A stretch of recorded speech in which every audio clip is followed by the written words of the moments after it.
persistent failure to prioritize the deployment of body-worn cameras in any planned operations is a growing concern with the Independent Commission of Investigations, Indecom.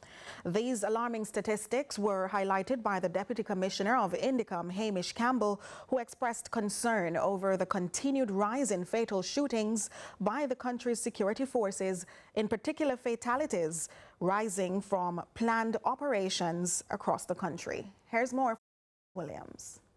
According to recent reports, 177 persons have now been shot and killed by the security forces since the start of the year. Since 2024, a total of 39 law enforcement officers have been charged following an Indecom investigation. In examining the 12-month period, July 18, 2024 to July 18, 2025, 288 persons have been shot and killed by the security forces.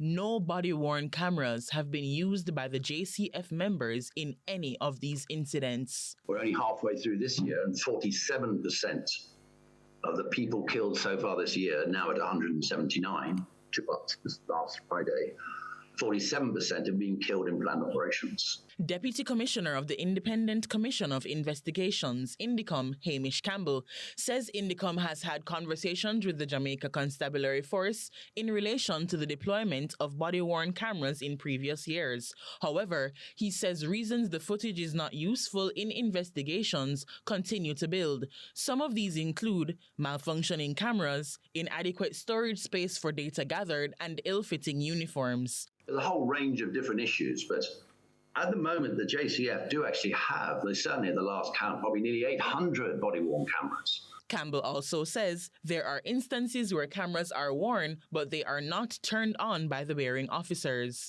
Last year, there were 7 incidents of shootings, 2 fatal, the others non-fatal, where body-worn cameras were worn by the police officers, but in each one of those cases, they were not turned on. It is the fear of Indecom and the wider public that this lapse in accountability from the JCF might be allowing gunmen to feel more emboldened to commit acts of injustice. Why is this occurring? One argument is that the gunmen are suddenly becoming bolder, braver. Is that an argument? There are more gunmen to arrest, and therefore, per se, more of them are then being confronted and killed. Or are there some other issues? Campbell attested to the fact that the lack of body-worn cameras during these operations leaves the justice system with multiple accounts of the incident being reported, rather than cold, hard, factual evidence.